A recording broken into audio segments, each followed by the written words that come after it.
students, my name is Aradhana. Welcome to IQ classes. आज हम लोग इस टॉपिक पर बात करेंगे कि कंजर्वेशन ऑफ एनर्जी की दूसरी एप्लीकेशन है। जो फर्स्ट एप्लीकेशन है फ्री फॉलिंग बॉडी, वो मैं ऑलरेडी कवर करा चुकी हूँ, जिसका लिंक मैंने डिस्क्रिप्शन बॉक्स में दे रखा है। तो आज हम लोग बात करेंगे basically application of simple pendulum के बारे में। इसके लिए बच्चों सबसे पहले जानिए कि कंजर्वेशन ऑफ एनर्जी है क्या। मैं फिर से रिपीट कर रही हूँ, conservation of energy basically total energy of the system को कंजर्व करता है, मतलब कांस्टेंट करता है। ये लॉ हमको ये बताता है कि सिस्टम की टोटल एनर्जी हमेशा कांस्टेंट रहेगी, मतलब जो काइनेटिक एनर्जी है, जो पोटेंशियल एनर्जी है, वो एक फॉर्म से दूसरे फॉर्म में कन्वर्ट होगी। लेकिन अगर किसी भी पॉइंट पर दोनों को ऐड किया जाएगा तो आपका आंसर हमेशा कांस्टेंट आना चाहिए। देखिए, कांस्टेंट से मेरा मतलब एनर्जी के लिए नहीं है। काइनेटिक एनर्जी कहीं पर घट रही होगी, कहीं बढ़ रही होगी, पोटेंशियल एनर्जी भी कहीं पर घट या बढ़ रही होगी, लेकिन अगर दोनों को मैं ऐड करूंगी तो आपका आंसर कांस्टेंट आएगा। This is called conservation of energy. इसी को समझने के लिए एक एप्लीकेशन है जिसको हम सिंपल पेंडुलम कहते हैं। इसको देखिए बच्चों, कैसे समझाया गया है। एक रिजिड सपोर्ट है, ठीक है, मान लो ऐसे दीवार है या कोई प्लैंक है, ठीक, उससे आपने ऐसे करके पेंडुलम लटका दिया। तो ये आपने पेंडुलम को इस तरीके से लटका दिया, ठीक। अब इस पेंडुलम को जब हम किसी पर्टिकुलर पोजीशन पर, जैसे ऐसे पेंडुलम लटका हुआ है, ठीक है, मैंने इसको इस तरीके से घुमाया और इसको किसी हाइट पर ले गई। वहां पर जा करके मैंने पेंडुलम को छोड़ दिया। तो जब वो पेंडुलम किसी हाइट पर गया और मैं उसको छोड़ दिया तो वो वापस अपनी ओरिजिनल पोजीशन पर आएगा, फिर उसके बाद दूसरी तरफ भी चला जाएगा। हम मानकर चलेंगे कि इस सिस्टम को या इस एक्सपेरिमेंट को करते वक्त कोई भी एयर फ्रिक्शन नहीं लग रहा है, क्योंकि क्या है कि अगर एयर फ्रिक्शन लगेगा तो कुछ अमाउंट ऑफ काइनेटिक एनर्जी हो सकता है हीट के फॉर्म में भी आपकी लॉस्ट हो जाए, तो उस कंडीशन में टोटल एनर्जी कंजर्व नहीं रह जाएगी।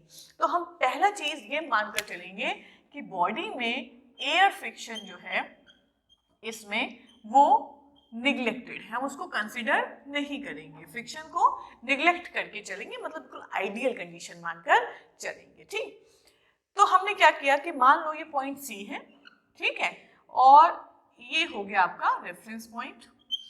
यहां से पेंडुलम को हमने उठाया और इस तरीके से एक पर्टिकुलर हाइट पर उठा करके ले गए यहाँ पर, ठीक। पेंडुलम को ना यहाँ पर रख दिया। जब पेंडुलम यहाँ पर गया तो मान लो इस पॉइंट को मैंने बी बोल दिया। कितना हाइट की पेंडुलम ऊपर गया, इस हाइट को मैंने एच बोल दिया, ठीक। अब मैंने बी से पेंडुलम को छोड़ा तो पेंडुलम क्या होगा, सी पर आएगा और फिर वही पेंडुलम दूसरी तरफ भी उतनी ही हाइट अटेन करेगा जितनी हाइट उसने बी पर अटेन की थी, मतलब एच हाइट। इसको मैंने ए नाम दे दिया, ठीक है, क्योंकि इसमें फ्रिक्शन है नहीं, तो टोटल एनर्जी जो है जितनी बी पर थी उतनी ही वापस ए तक चली गई, मतलब कोई भी लॉस नहीं हुआ किसी भी तरीके से, क्योंकि हमने स्टार्टिंग में ही बोल दिया फ्रिक्शन इज निग्लेक्टेड, ठीक।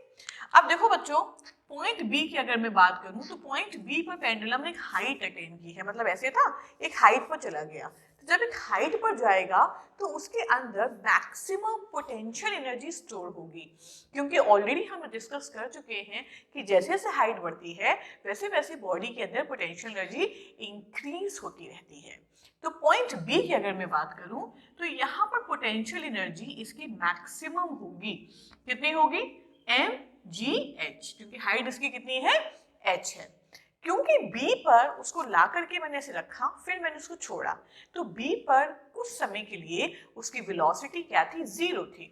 क्योंकि वेलोसिटी है नहीं, जीरो है, इसी वजह से उसकी काइनेटिक एनर्जी जो है वो जीरो हो जाएगी।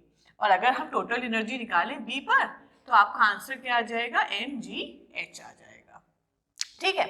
अब आपने पेंडुलम को छोड़ा और पेंडुलम जो है वो सी पॉइंट पर आ गया। जब पेंडुलम सी पर आएगा तो धीरे धीरे देखो उसकी हाइट जो है वो घट रही है, देखा घट रही है, और सी पर पहुंचते पहुंचते उसकी हाइट अप्रोक्सीमेटली जीरो हो गई। तो हाइट क्योंकि है नहीं तो पोटेंशियल एनर्जी भी क्या हो गई, जीरो हो गई। अभी जो सी है यहाँ पर एच पर उसकी वेलोसिटी क्या थी, 0 थी। जैसे जैसे वो नीचे आया उसकी कुछ वेलोसिटी हो गई, भाई उसने धीरे धीरे नीचे आया तो वो मूव कर रहा है ना, मूविंग पेंडुलम है। तो सी पर आते आते उसकी वेलोसिटी आप मान लीजिए हो गई ½ mv²। ये उसकी काइनेटिक एनर्जी का फॉर्मूला होता है। तो कितनी काइनेटिक एनर्जी इस पेंडुलम में होगी, जितनी पोटेंशियल एनर्जी थी, क्योंकि पोटेंशियल एनर्जी ही काइनेटिक एनर्जी में कन्वर्ट हो रही है। बाहर से कोई एक्स्ट्रा एनर्जी हम नहीं दे रहे हैं। One form of energy is converted to another form of energy. मतलब जो काइनेटिक एनर्जी पॉइंट सी पर होगा वो mgh के बराबर होगा। ठीक, अब हम अगर टोटल एनर्जी इस पॉइंट पर निकालते हैं तो टोटल एनर्जी फिर से आपको कितना मिलेगा, mgh मिलेगा। ठीक है, अगर पॉइंट सी की बात करें, पॉइंट सी को देखो बच्चों, यहाँ पर काइनेटिक एनर्जी पोटेंशियल एनर्जी के बराबर हो गई है। मतलब कितनी काइनेटिक एनर्जी थी, ½ mv²। ठीक, और कितनी उसके अंदर पोटेंशियल एनर्जी थी, कौन सी पोटेंशियल एनर्जी बराबर हुई है, जो बी पर थी। मतलब mgh ही काइनेटिक एनर्जी में कन्वर्ट हुई है। तो हम इसलिए दोनों को बराबर लिख सकते हैं। ठीक, यहाँ पर देखो m और m कैंसिल हो गया, तो वेलोसिटी हो गई √2gh। मतलब जिस वेलोसिटी के साथ ये पेंडुलम नीचे गिर रहा है, जो वेलोसिटी उसने पॉइंट सी पर अटेन की है, वो वेलोसिटी हो गई √2gh। ठीक, अब आ जाओ, पेंडुलम सी पर नहीं रुकेगा, पेंडुलम फिर से ऑपोजिट साइड जाएगा और ए पर उतनी ही हाइट फिर से अटेन कर लेगा। तो पॉइंट ए पर जैसे ही उसने हाइट अटेन की, उसकी पोटेंशियल एनर्जी अब फिर से बढ़ना शुरू हो गई, और कितनी हो गई, mgh, मतलब मैक्सिमम पोटेंशियल एनर्जी हो गई। पॉइंट ए पर थोड़ी देर मोमेंटली माने कुछ मोमेंट के लिए, कुछ पल के लिए, ठीक, मोमेंटली वो रुका और फिर वापस वो सी पर आया। तो जितनी देर वो ए पर रुका, उस पॉइंट पर वेलोसिटी तो उसकी 0 हो गई, मतलब काइनेटिक एनर्जी उसके अंदर नहीं है, 0। तो टोटल एनर्जी कितनी होगी फिर से, mgh। तो आप देख सकते हैं कि हर पॉइंट पर बच्चों टोटल एनर्जी क्या है, कांस्टेंट है, कंजर्व्ड है। पोटेंशियल एनर्जी घट रही है, बढ़ रही है, काइनेटिक एनर्जी भी वही हो रहा है, but total energy of the system remain constant. इसी को कंजर्वेशन ऑफ एनर्जी कहा जाता है। और कंजर्वेशन ऑफ एनर्जी एप्लीकेबल तभी होता है जब आप बाहर की जो एक्स्ट्रा एनर्जी है, जैसे फ्रिक्शन, ठीक, इसको निग्लेक्ट करें। क्योंकि अगर आप फ्रिक्शन कंसिडर करोगे तो जो काइनेटिक एनर्जी है वो कुछ हीट के फॉर्म में अपने आप को लॉस्ट कर सकती है। तो ये जो काइनेटिक एनर्जी की वैल्यू mgh आ रही है, ये mgh ना करके कुछ कम वैल्यू देगा। तो हो सकता है पॉइंट सी पर आपको टोटल एनर्जी mgh ना मिले। इसी वजह से हम हमेशा बाहर के जो एक्स्ट्रा फैक्टर्स है उनको हम निग्लेक्ट करते हैं। तो ये हमारा पेंडुलम का डेरिवेशन है और ये ऐसे चलता रहेगा। सी पर फिर से उसकी पोटेंशियल एनर्जी 0 होगी, बी पर फिर से उसकी पोटेंशियल एनर्जी इंक्रीज होगी, and this process continues. Point A और पॉइंट बी क्योंकि किसी हाइट पर हैं, तो ए और बी को हम बोलेंगे एक्सट्रीम पॉइंट्स। ठीक है, क्योंकि बिल्कुल एक्सट्रीम पॉइंट्स एक्सट्रीम पोजीशन पर है ना, और वहां पर पोटेंशियल एनर्जी आपको क्या मिली है, मैक्सिमम मिली है। और पॉइंट सी जो है वो है आपका मीन पोजीशन, मीन पोजीशन। ठीक है, क्योंकि सी जो है बात देखिए बी पर हो चाहे ए पर हो, वापस उसको सी पर ही आना है। तो सी आपका हो गया mean position of the pendulum.